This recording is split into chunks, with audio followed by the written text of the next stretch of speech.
Hello, today on the Bye Wanxiety podcast, we have the lovely Summer, who is an art director here in New York. You've been here, wait, how long have you been in New York for? Over 10 years now, just over 10. No, I mean, oh, you're a New Yorker now. Yeah, well, Okay, some will well, say. well, it is your story, so I will let you take it away. Talk to us a little bit how you became an art director. Yeah. Well, I think like specifically in our director in advertising, like I know it's a vague title, so and I think like field to field, the responsibilities or the roles different. But I kind of just came into it from being an one of those artsy kids that like drew a lot in school. I think it's just every most creatives kind of stem from like the kid who's draws a lot, and then you get that praise from your parents and your teachers, and you just want to like keep getting better at it, and then you just keep working on it, and then you just become that kid that's like doodling all the time. And so yeah, just like elevating from that, like my family was always supportive of my art or just being creative. But kind of yeah, like just from early on I always wanted to be in the creative field, even though I didn't really know what that was at the time. I wanted to be a painter, Picasso, um and so I kind of think it really took a turn. I went to a art high school, like kind of like LaGuardia in New York here. And it was like a public school that everyone had like a art focus. It was a really great school. It was like both visual arts and performing arts. Like my graduating class just did great. Like I think there's like four people on Broadway, like actively, like Wow. really, like a lot of people did really well out of it. Um, but yeah, so it was just like from 14 to 17, having like a really great teacher bringing us through like the all the basics of art, color theory, and that just really like set us all up really well for applying to art schools for college. And so yeah, I just always like I knew I wanted to be in New York. My grandma would bring me here growing up and for trips and show me the Met and the MoMA. So I only applied to New York schools. So I was like New York or nowhere really early on. And so my top choice was Pratt in Brooklyn. So that's where I went, because they had a communication design program. So it kind of housed like illustration, graphic design, more of like an advertising or direction uh, focus. Um, so yeah, that's what I came to do in like 2014. So um, having like that background at my high school, I think really set me up well in college. They start with like the foundational art classes, and uh, they kind of through school then you're doing the more like focused typography classes and um, design classes to set you up for advertising. I started as an illustration major, but shortly in, I was like, I think I want a 9 to 5. Like, I definitely had like anxiety about like, I always was like, I just want to make sure I'm employed. Like, I don't ever want to like feel like I'm failing. So I just wanted, I thought that was the best direction to like feel like I had a career early, like really sorry, like it was the best path for a career. I think I don't think I had the confidence that I could have made a career in um, like illustration right away, because that's more like you're a freelancer. I see. How was like moving to New York the first time? It was great. Like I had a friend who went to SBA in Manhattan, uh, like my senior year of high school. So I was coming up a lot. I would do field trips up here. My neighbor growing up actually gave me a tour of Pratt before I came. Um, and it was just like really exciting. I think Brooklyn is perfect. Like I'm from a relatively small town in Delaware. I went to high school in Wilmington, which is like the only city in Delaware. It's really small. Um, so I think like coming to Brooklyn was a good stepping stone to Manhattan. Pratt had a campus, so it's still like, you have your space. SVA, like, you step outside and you're on 23rd Street. So Mhm. it was a good baby step, I think. But it was great. I was very quickly like, all right, this is my place. This is where I want to be. Never really looked back.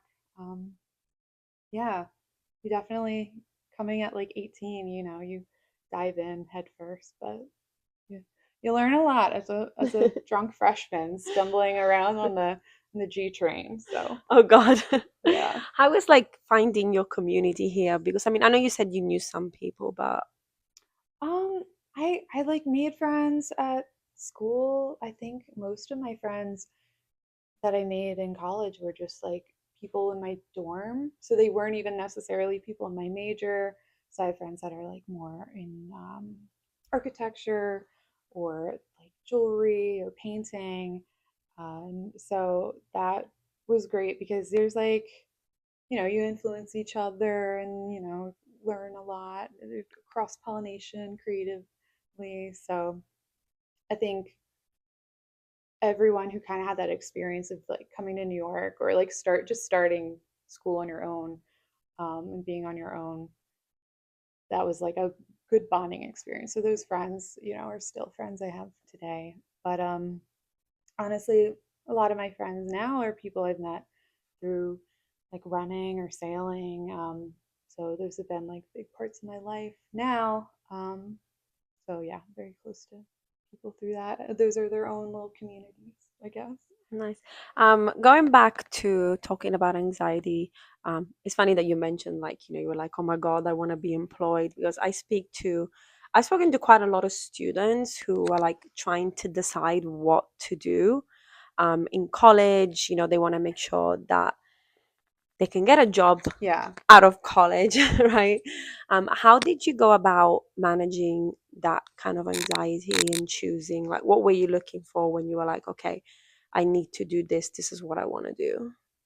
I think I was just very anxious. Like not that, I mean, not that like my family was like financially really bad off, but it was always like, like growing up, my dad went through a layoff and it was just like my mom wasn't working, growing up. So I think it was always like, he later became a small business owner. Like he has a transmission shop.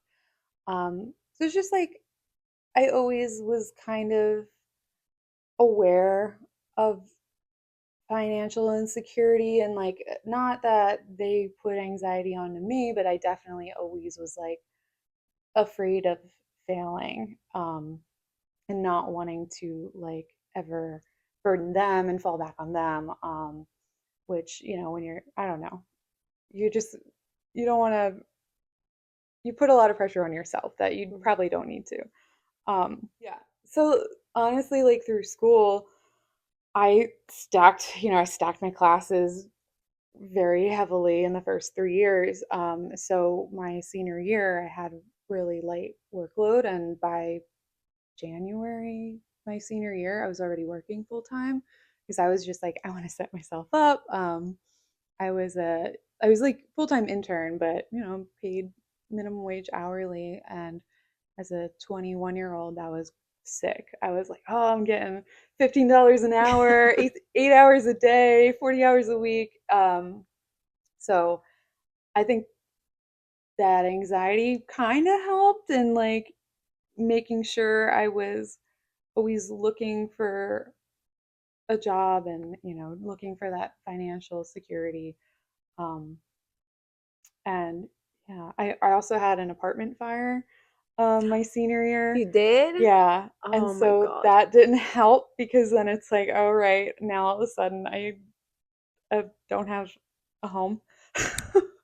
Oh um, my God. That's my biggest fear. yeah, it was Like, terrible. It was like final semester. So I had some friends that were great and like let me crash in their dorms. It was like just like a month of like crashing with friends because it happened like April 2nd or March 30th or something like that. And so I couldn't get like a beginning of the month thing. Um, But then I found a place next month, and then it was a shoebox for $600 a month. It was incredible that it was so cheap. But yeah, so that definitely added to it because then I'm like, all right, now I'm just like, I lost my laptop, so I had a lot of like schoolwork for my finals on that. Um, yeah, that definitely added to the anxiety. I did not know that happened to you. I'm No, so sorry. no, That is I mean, so it's okay scary. now in like hindsight. I'm like, oh, I didn't. It's not like I really owned that many high value things, and some stuff is salvageable. But honestly, the fire did less damage than the firefighters when they like go through with the ladder through your windows and then like spray it. So it was more like water damage and just glass everywhere. Uh, But yeah, well, um, now you have a nice home. Let's hope that yeah, never yeah, happens yeah. again. But I don't remember your question or how I got to that. But yeah, that definitely added to it because I was like, thank God I'm already working because I had some money like in my bank account so I could like put a security deposit down and stuff like that. Because otherwise, yeah, I would have had to, I don't know, rely on family, which I didn't want to put them in that position. So I understand. So now you're an art director. yeah. So I know you sail Yes. and you run and you've Yes. done a lot of marathons. Yeah, a Is lot. this like how you manage your anxiety? Like, how do you find hobbies that help you? Like, I guess, how do you find balance with work? Um, I think, yeah, running definitely is like a bit of a stress anxiety reliever. I enjoy it. I'm not fast. I'm more of a quantity over quality of my running, but definitely does help. I think sailing, I I'm a sailing instructor now at Hudson River. Community sailing, a little plug for them. Great place, nonprofit, great for learning how to sail. Take my classes.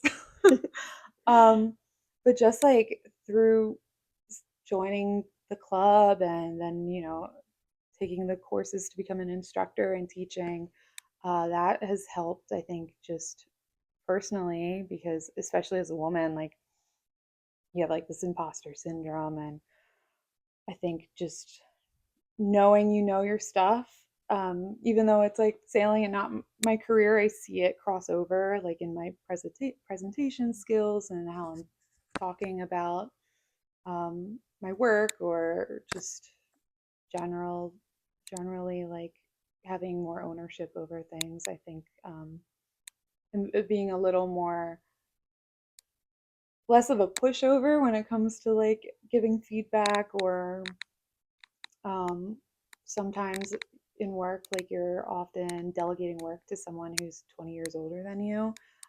And that can be a little anxiety inducing. So I think, yeah, teaching sailing has definitely helped in more than one aspect of my life.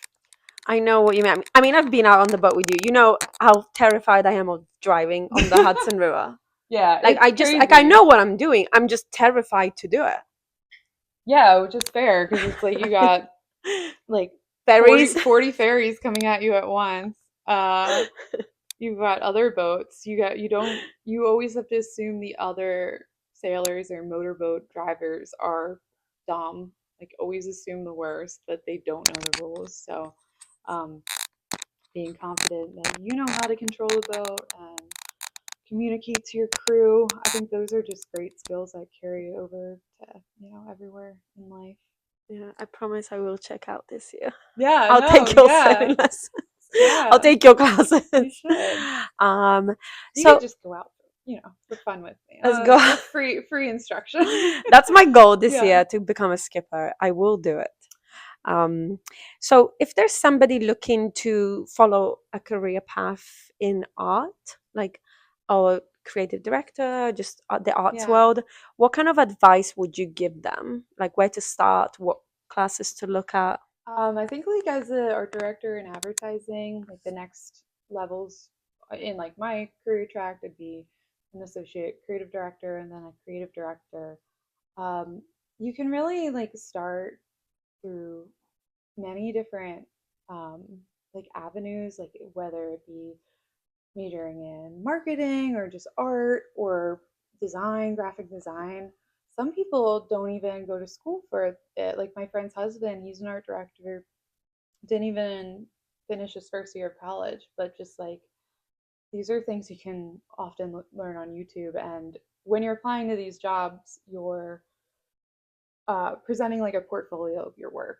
And so if you're doing more of a design track, you're going to have branding projects, and they don't have to be real. Like they could be spec, like for a friend, like do a logo for a friend, or imagine you're designing um, branding for a candle company. Like they don't have to be real projects, but if they look real and they look good and they build out your book, um, and demonstrate your your talent, that does way more for your job search than a degree.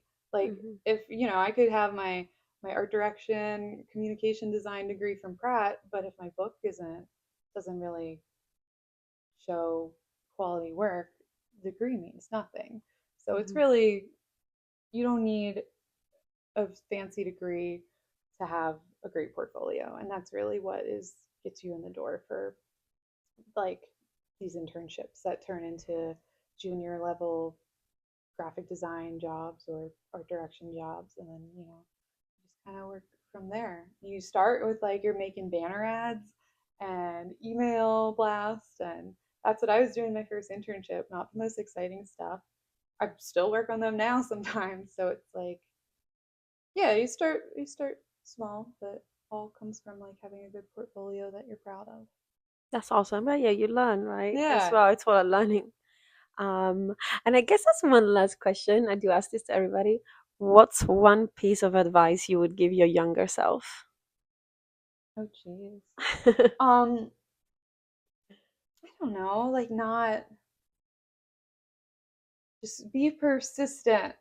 I think like even my job now, I interviewed for this agency back in 2021, um, again in 2023, and then I didn't get a job there until this past August. And I think often like if you don't get the job you want or get into the school that you want, I think you can be down on yourself and like think, okay, I'm not good enough. And so it's like just like having faith that, you can do it. Or like maybe you're in a design field and you're just not feeling it and you want to switch in more into UX design. Like you take a course or, spend some time, I don't know, like watch some YouTube videos, get into Figma, make a lot of mistakes, but like just keep working at it, and you know, you'll you'll eventually get where you want to go if you're trying hard enough. Yeah, I agree with that. Yeah. Um, I mean, like personally, you've done, you've worked really hard to get where you are, and it's not necessarily easy or you get there the first no, time. Like it was definitely not easy, but I mean, easy things are not fun. that's true. You know, you enjoy it more when you worked harder for it.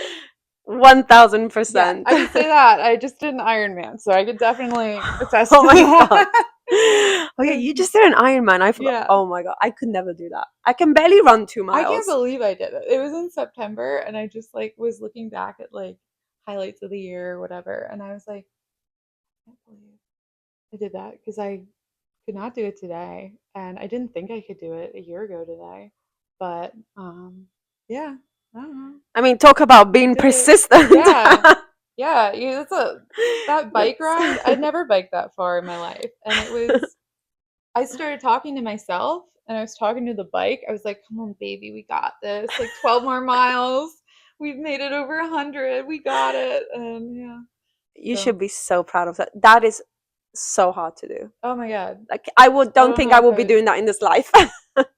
I'm like, part of me is like, I want to do it again so I could do better. And then the other part of me is like, no, I'm good. Yeah, that's insane. Well, it was so nice to get to know you better. I actually did not know you went to Pratt. Oh. Yeah, Yeah. I didn't know. And I feel like I've known you for quite a while. Yeah. But yeah, thank you. This was awesome. Yeah. Thank you. Bye.